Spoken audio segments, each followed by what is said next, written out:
Good evening, everyone. Before we get started today, we're going to ask Councilman Adams to lead us in prayer.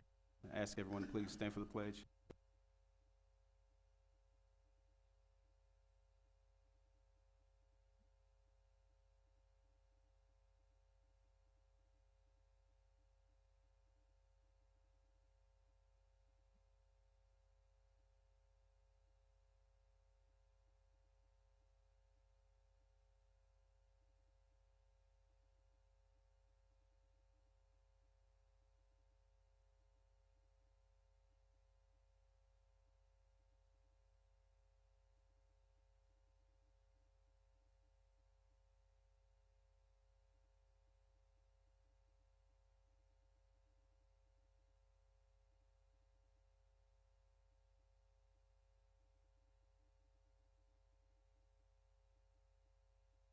All right, we're going to go ahead and get started here.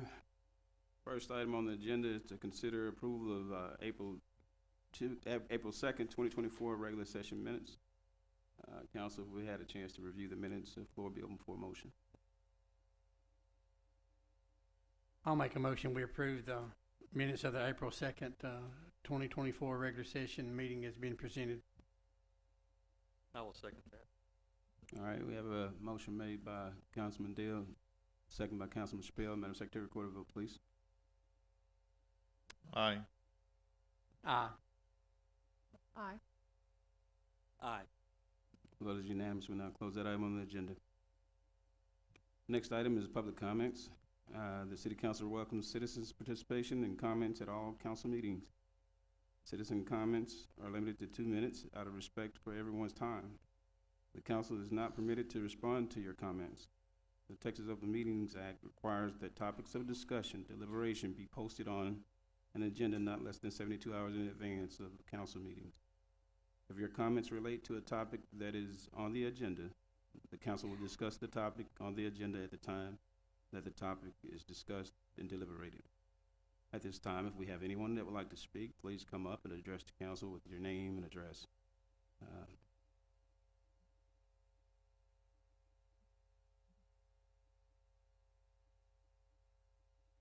Live in the city of Mount Pleasant. All of the information that I received about the work being done on Alexander Road at a location by property owned by the Spruill family has been turned over to the proper authorities. I was surprised that in a search of records, there were no work orders or documentation even showing that a city crew or equipment was working at that location, even though witnesses, pictures, and text are clearly dated showing that there was a crew there. Also, the Texas Attorney General ruled that the information the city had been withholding due to being in part of an ongoing investigation was deemed eligible for release under a Freedom of Information Act request. I do not know where the investigation is headed, but a simple fact is that we have leadership and a city manager that have led our city into more legal issues, lawsuits, lawyer fees, a debt load that is staggering, destroying relationships with county tri-sud services, to pouring tax dollars into a select few on staff, to so many other questionable tactics.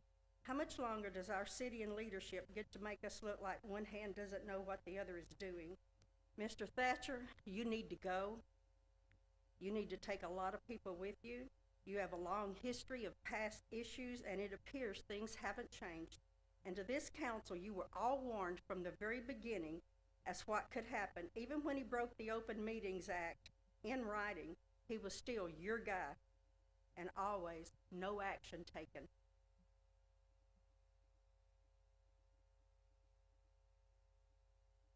And this document stating that there was a grand jury, that we even get brought into something like this, is absolutely reprehensible and should not be tolerated for any future actions that are probably going to come down.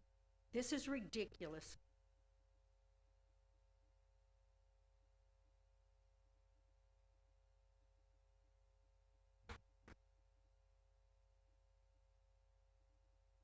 Okay, is there anyone else?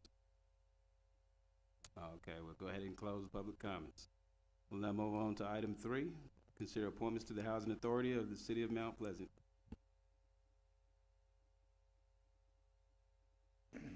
Mayor and council, this is an appointment to the board. In your minutes, you have a listing of the members there, and I need to make sure I can find this thing here.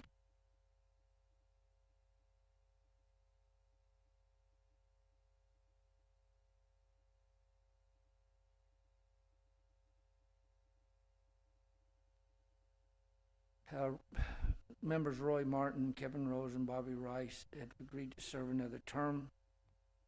We just need your approval of reappointing these three members. Okay, thank you, Mr. Thatch. Council, if we've had a chance to go over this, the floor will be open for a motion. So moved. I'll second that motion, and I'll just also add that we appreciate these three, Mr. Martin, Mr. Rose, and Mr. Rice, serving on this board again. They've served several years and did an outstanding job, and we appreciate all the people that serve on our boards throughout the city. So just a thank you to them. All right, we have a motion made by Councilman Adams, second by Councilman Dale. Madam Secretary, record a vote, please. Aye. Aye. Aye. Aye. Vote is unanimous. We'll now close that item on the agenda. Our fourth item is to consider pay request number 11 from Heritage Contractors Incorporated for work on the Southside wastewater treatment plant improvements. Jake?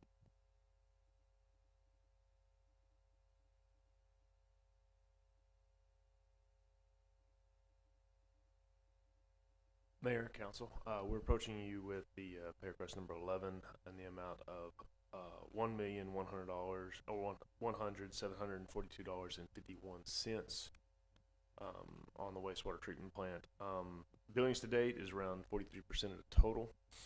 Remaining is around 57%, or a little over 23 million. We've utilized approximately 44% of the time allocated to this project. Project's going well. They're making a lot of ground now. You can really tell that the structures are starting to go up. They're pouring some of the walls this week, actually. Some of the pictures that we've provided to you previously that you've seen in previous council meetings were just foundation-wise or pier-wise. You're actually starting to see the skeleton, the bones of the structures going up at this stage. They are still a little bit behind due to rain and trouble with pouring the piers, but they are hopeful that they can make that time up. But right now we're still sitting around the 2 to 3 week mark behind original schedule. A couple pictures that we have of the improvements to date. What you see right here, what we've shown you previously, is the influent lift station with the screw pumps at the very top of the concrete structure, and then the splitter box. There's two systems here. There's the existing treatment train and the new treatment train that's currently being built. The splitter box basically diverts flow to each of those treatment trains. That's starting to be forms made, and they'll be pouring concrete on that at a later date. That is the aeration basin, which back in April 2nd, they were able to pour 1,130 cubic yards of concrete in one day, which was quite an undertaking, but it went well, and they were able to save some time, and now they're starting to put the forms up on the walls, and things are going well. That is clarifiers number 3 and 4 that are also, they're starting to pour the foundations for. That's they're supposed to be doing that tomorrow, actually, in one regard. Start working on clarifier number 3. There's another picture that shows those structures and as they're starting to come together. And one more, and then the overall view. We'll give you kind of at a later date, tell by tell, as the structures are going up. We'll have a slideshow that shows that it's being built. But we reviewed the pay estimate and found it to be accurate and recommend payment accordingly. All right, thank you, Jay. Council, do we have any questions? I do. Do you happen to know who's doing the concrete? We have Jeff Reynolds with, I believe, Jeff. Yeah.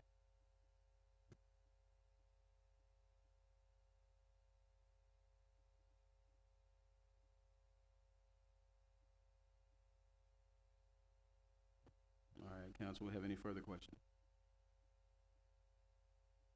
All right, floor is open for a motion. I make a motion that we approve pay request 11 from Heritage Contractors for work on the south side of wastewater treatment plant improvement. I'll second it. Okay, we have a motion made by Councilman Spell, second by Councilman Adams. Madam Secretary, record a vote, please. Aye. Aye. Aye. Aye. The vote is unanimous. We'll now close that item on the agenda.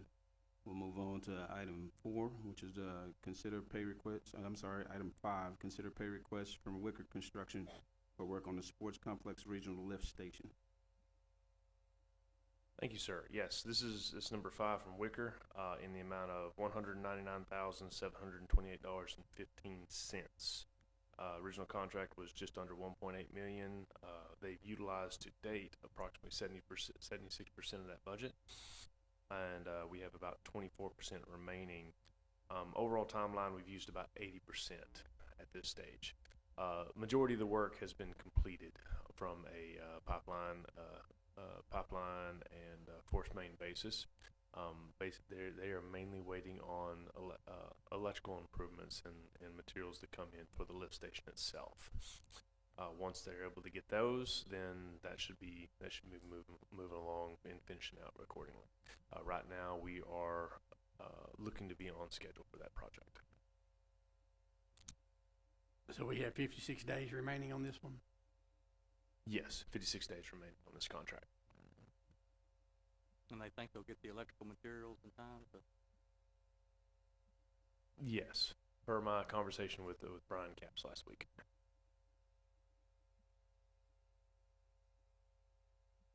Okay, Council, we have any further questions? Floor is open for a motion.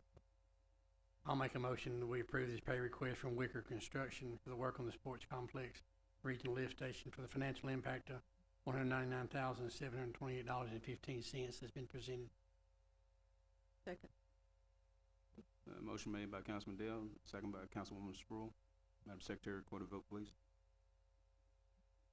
Aye. Aye. Aye. Vote is unanimous. We'll now close that item on the agenda.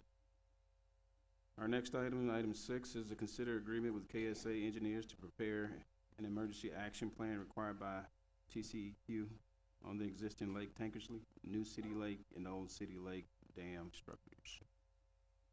Yes, sir. This is a new contract for a new design contract with KSA. City staff received notification from TCEQ over the emergency. Back in 2022, TCEQ came out and inspected our existing dams at Tankersley, New City Lake, and Old City Lake dams. They provided us with that document, and then we have to take those analysis and conclusions and develop what's called an emergency action plan, or an EAP, and then an operation and maintenance plan for each of those structures. There's a little bit more details in regards to developing those plans. You've got to get into more some hydraulic and H&H design, and that's where we approached KSA in order to do that work, and they came back with us, and we recommend a contract with them to perform this design work in the amount of $138,400.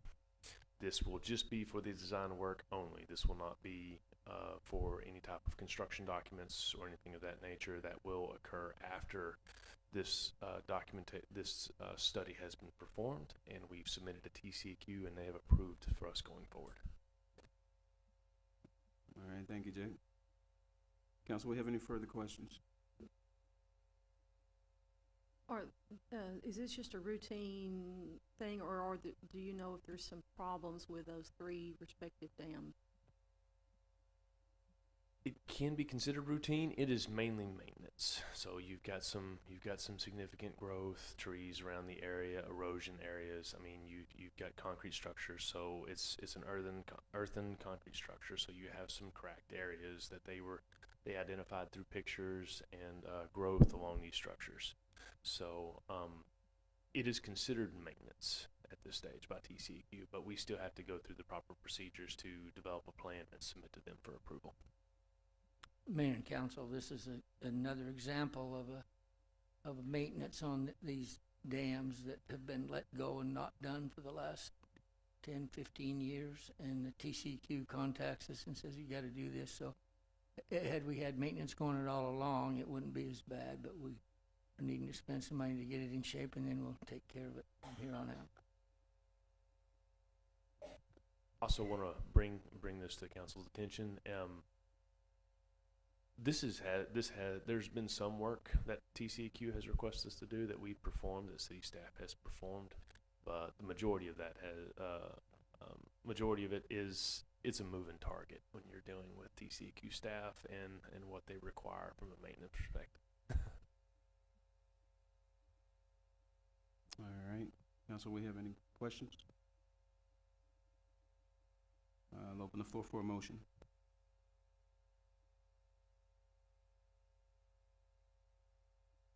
I'll make a motion that we approve this contract with KSA to prepare for this emergency action plan that's required by the TCEQ on the existing Lake Tankersley has been presented. I'll second that. All right, we have a motion made by Councilman Dale, second by Councilman Chappelle. Madam Secretary, record a vote. Aye. Aye. Aye. Aye. Vote is unanimous. Thank you, Jake. We appreciate you. All right, we'll move on now to item 7.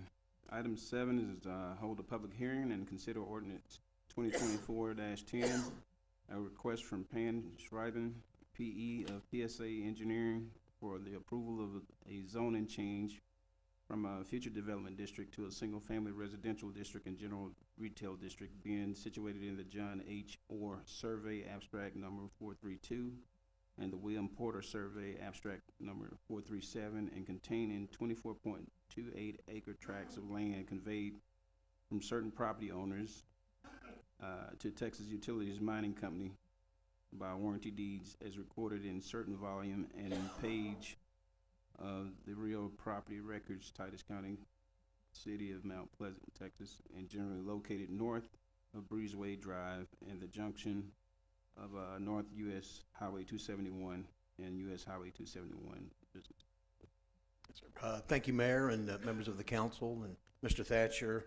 And the property that we're looking at here, as you've indicated, is north of Breezeway Drive, which is located here. And of course, you've got the junction of 271 here. So this is about a 22 acre, 23 acre property that the applicant is coming forward and requesting to rezone.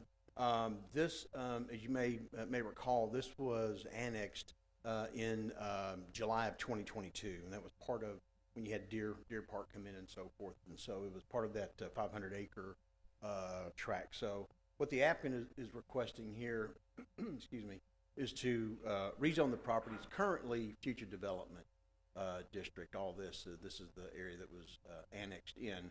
And when we take a look at this, we want to be able to take a look at our future land use plan, our comp plan, you know, to see what was anticipated with that in the design.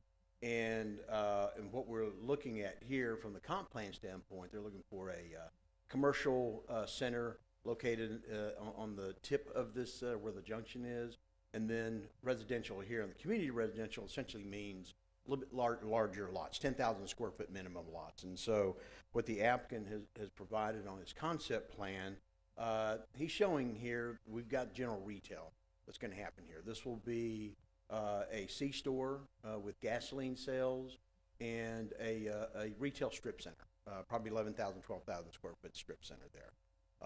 And so that meets the comp plan, as well as the layout here for about 52 single-family lots.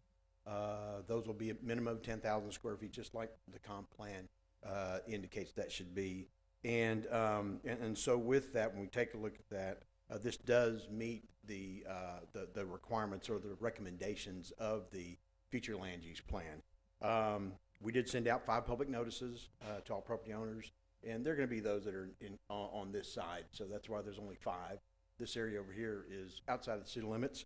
And so with those 5 notices, we didn't receive any back. We also provided this in the newspaper as well as online.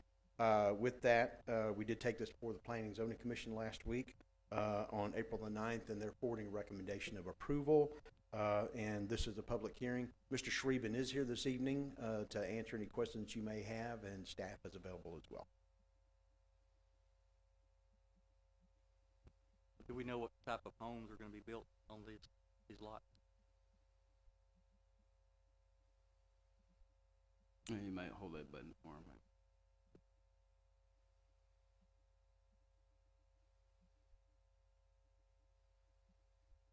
Good evening. My name is Pan Straven. I'm the engineer and planner for PSA Engineering from Dallas, Texas. My address is 17819 Davenport Road, Dallas, Texas 75252. What we present to you tonight is about 24-acre development that divided to be about 1.5 acres of retail and 22 acres of single-family residential. The house that we built on it is between 1,800 and 2,000 square feet. We'll be selling around $350,000 to $400,000 range. What type of structure though? Like, will it be brick or stucco? What type?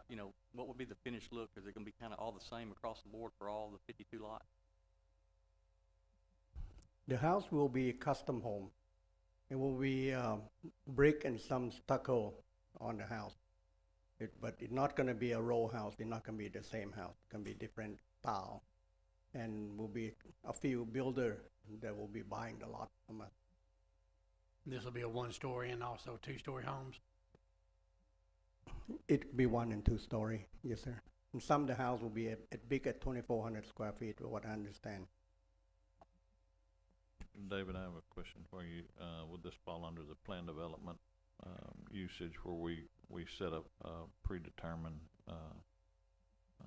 quality that we expect in that area? So what we're doing with this particular plan, we did not move forward with a plan development district. It'll be straight zoning for this, so they'll need to meet all of the requirements, the minimum standards that we have for SF10 district. Just again, for those that might not know exactly where this is located off the plat there, this is what we called out the old Y, where it transitioned from 271 past the sports complex. It transitions there from 271 business and 271 there at that Y that's been cleaned up probably a 1.5 years or 2 years is the area that we're discussing here.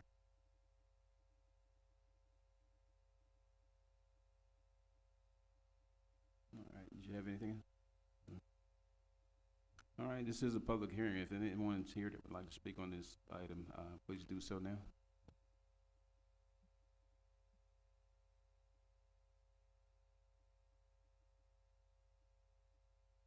First of all, I'd like to thank you for coming here and building here. We definitely need the housing, and it's greatly appreciated. My problem is with the city's involvement in how we take care of our city lately. If you ride around and take a look at how our city is not being taken care of, there's a problem in that department.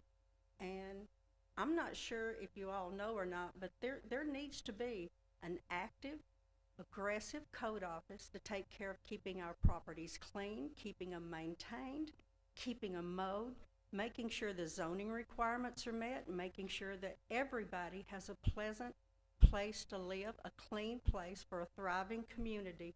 And I would ask that you make sure that that doesn't get pushed by the wayside. And I actually went to visit with Mr. Gonzalez today to talk about my concerns, because I'm seeing more and more lots that are overgrown. Our curbs are being covered with grass again. There's more junk vehicles in this city than have been in the last 30 years. You look at your retail, you look at the storage lots, you look at the businesses that are doing car repair, you look at everything, and we've got a problem we need to address, and we need to address it now so that these nice, beautiful homes, these new families coming here, know that Mount Pleasant cares and provides a clean, safe, living environment, and that we have an active code enforcement office. We spent 30 years building and taking care of this place.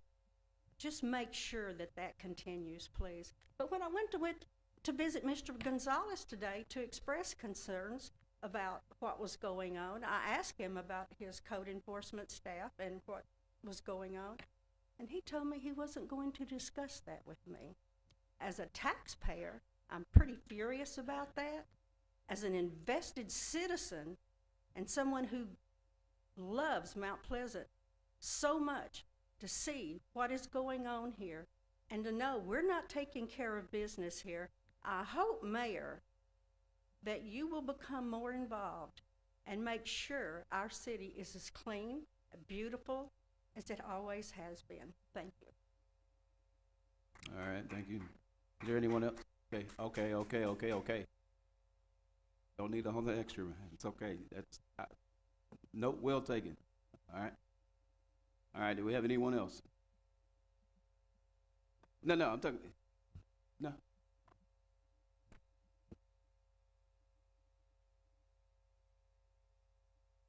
I had just a quick question. I was curious, is there going to be sidewalks in the neighborhood and like a neighborhood park? Mr. Sherman?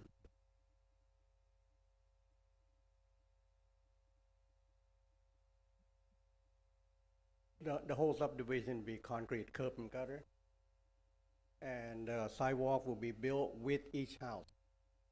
And we have the little triangle here that will be a neighborhood park or the homeowner association maintain clubhouse and swimming pool. All right, thank you. We estimate that the total investment on this project will be about $20 million. That will be bring to the tax roll city of Mount Pleasant. All right, thank you, sir.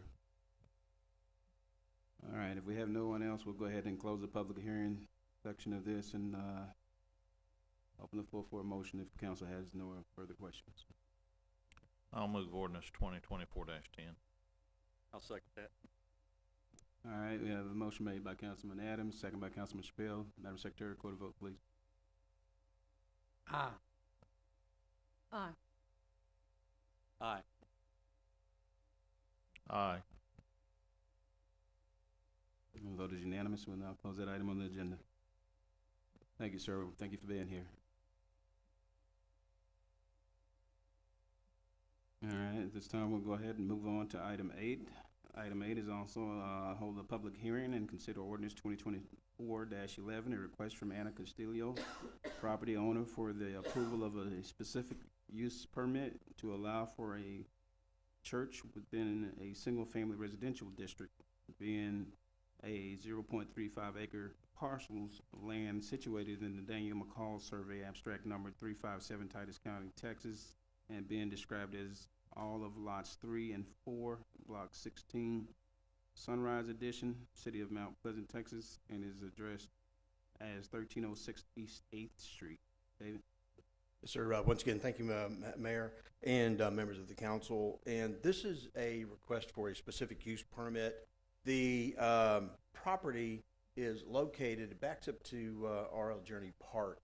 And this has been a church that's been in existence for quite some time. I think it's been 30 years or over 30 years.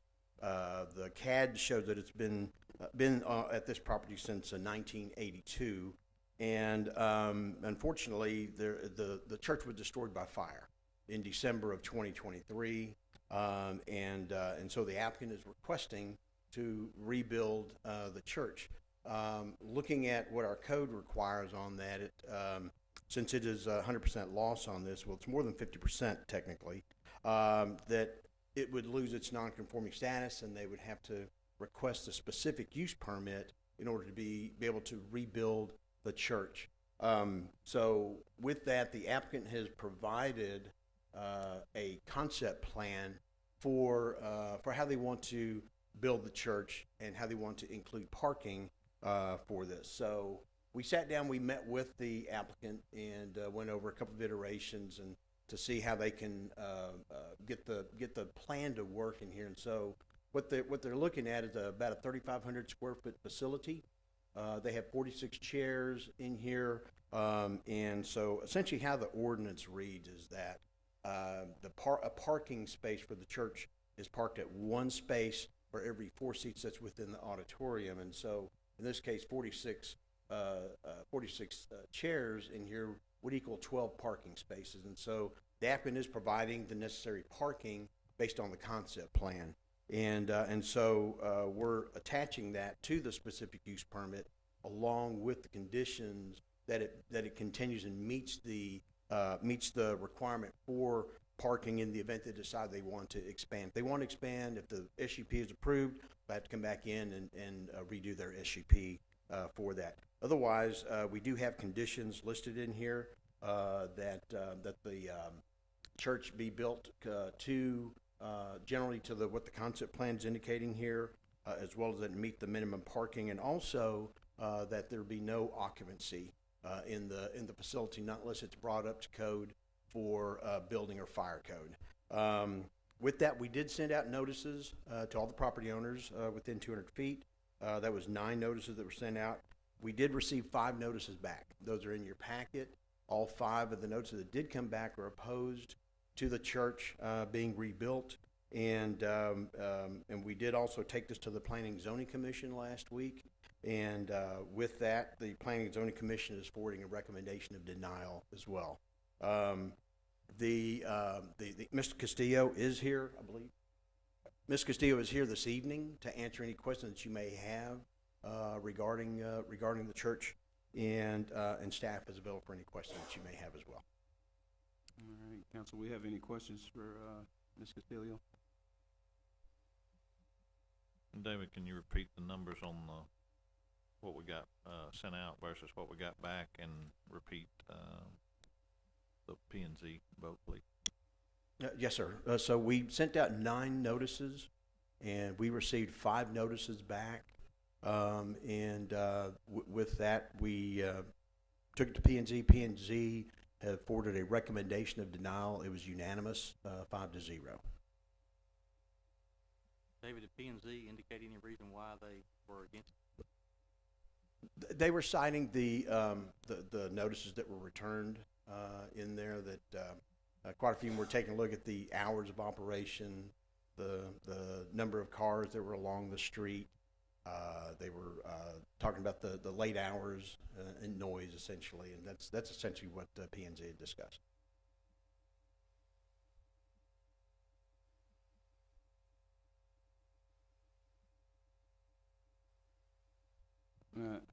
How many actually live in the area? How many family homes? The entire area, this is the subject property of the church right here. The entire area here is all single family homes with the park that backs up to the church. But it's pretty much, it's a large area. It's residential. All right, council, we have any further questions?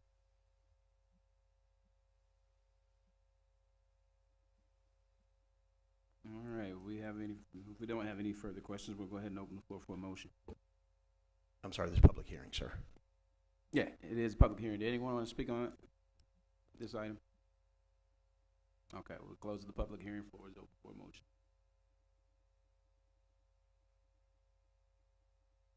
Can I just ask another question? Sure, go ahead. So, is the church currently meeting somewhere else right now, since the building has been destroyed from fire?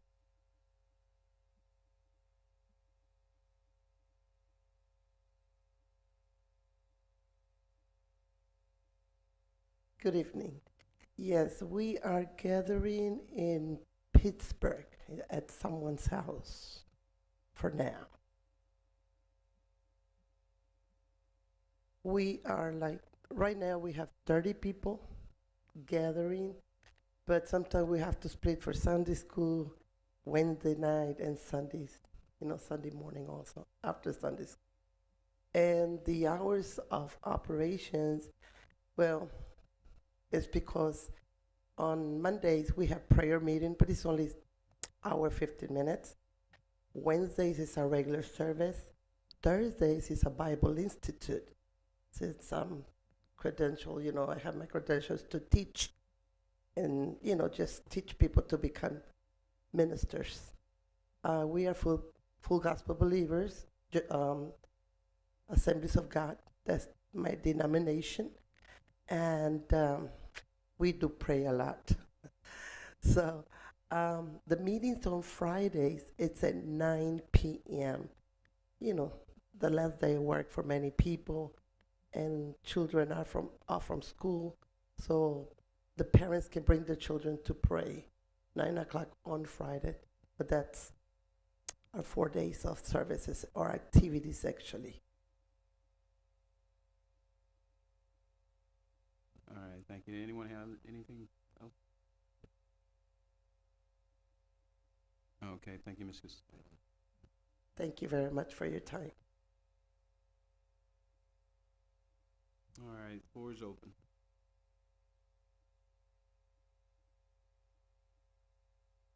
I'm gonna make a motion that we deny this, recommendation for this special use permit, based on the, issues that we received here from the 5 people and also from the unanimous decision of the P&Z board. Second. All right. Have a motion made by Councilman Dale, second by Councilwoman Sproul. Madam Secretary, record a vote. Aye. Aye. Aye. Aye. All right, the motion is denied. We'll now close that item on the agenda and move on to item 9, which is our final, which is the city manager's report. Yeah, Mayor and Council, I have just a couple things. I wanted to say, it's probably appropriate time tonight to mention and remind everybody, those who are listening, those who are here and the council, that we received a letter from the county last August, or September, saying that they're going to move out of the contract for firefighting in the county. And the reason that's important to us is that we'll take $1.3 million out of our general fund budget. And so we have till September 30th this year to reduce our general fund budget by 1.3 million. The thing that's important is that's not citywide. The utility, water and sewer departments are funded out of a utility department. It's funded by fees, water fees. Street department's funded by franchise fees. And so this 1.3 million has to come out of the departments that are funded by tax supported the general fund, which is police, fire, the library, the development services, which is code and building and so forth, and parks. And so if you can understand, $1.3 million is a lot of money, and it's going to be in a reduction in force, in employees, and a reduction in some services. So I think it was appropriate we heard a request from, we need to make sure that we keep up the service and so forth in code. That's one of the areas that we're going to need to look at, as well as all of the areas in reduction. So that's going to be taking place between now, during the budget. By September 30th, we need to have that 1.3 million out. Several people have said, can we do it in 2 years? No, the money's coming out of the revenue all at one time, the end of September 30th. So we'll have a plan put together. We're already working on that, and we'll be announcing that and making moves through the budget to make sure we can propose a balanced budget for next year. If there's any questions, we'd be glad. I wanted to also ask Candace if you wanted to mention the canvassing thing that we talked about today. You know what I'm talking about? So the election is May the 4th, and the canvassing is from the 7th to the 15th. That's the time period. But we will call a special meeting to canvass the election and certify it. And that will be the second week in May. The 7th of May will be because it's the first Tuesday Tuesday of the month, and it's just 3 days after. So the vote has to be certified by Candace and the administrator in the county. And so on the agenda on November 7th will be an item in May. I'm sorry, what did I say? April? That's a year away. So on 7th of May will be to set a date for the canvassing of the vote, which has to be done, like Candace says, between the 7th and the 15th. So you could pick that Thursday night or the next Tuesday. But anyway, as soon as the vote's canvassed, then the winners of the election can be sworn in.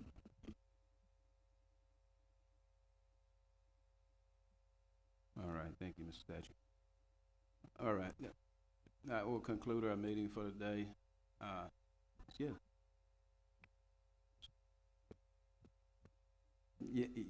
Yes, go ahead. Okay. I want to know in all conscience, how can you sit up here with Ed Thatcher pouring money into certain employees and even giving, after knowing all this was coming, and you still allow a $28,000 raise to be given to an employee? You're pouring money into the employees at the top.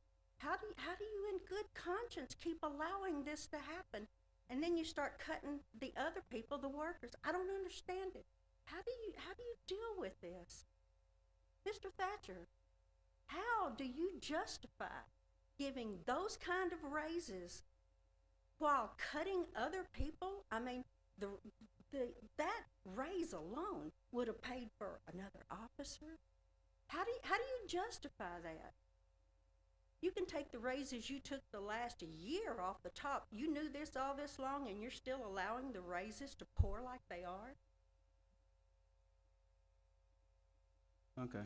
We're, at this time, we'll go ahead and... Mayor, Council, can Yes, I just sir. say one thing? Go ahead. I want to talk about that one raise. It points out that a lot of people look at things and they jump to conclusions, and they have no idea what they're talking about. But let me tell you, the chief of the fire department was the emergency management coordinator for the county for a number of years. They paid him directly, and his salary was lowered for the city based on the amount of money he got as an emergency management coordinator. When he was I guess terminated, when the county decided to hire somebody else, he was making $22,000 or $4,000 a year. And if you remember that year, we talked about that, and you all decided that we're not going to cut his salary, but we would raise his salary. When they took his money out, we'd raise it up so it would be equivalent to what he was making anyway. So that's how that happened. All right. Thank you, Mr. Thatcher. We can go ahead and, at this time, we're going to close that city manager's report and make a motion, offer the floor, a motion to adjourn this meeting. I'll move to adjourn. I second. All right, we are adjourned.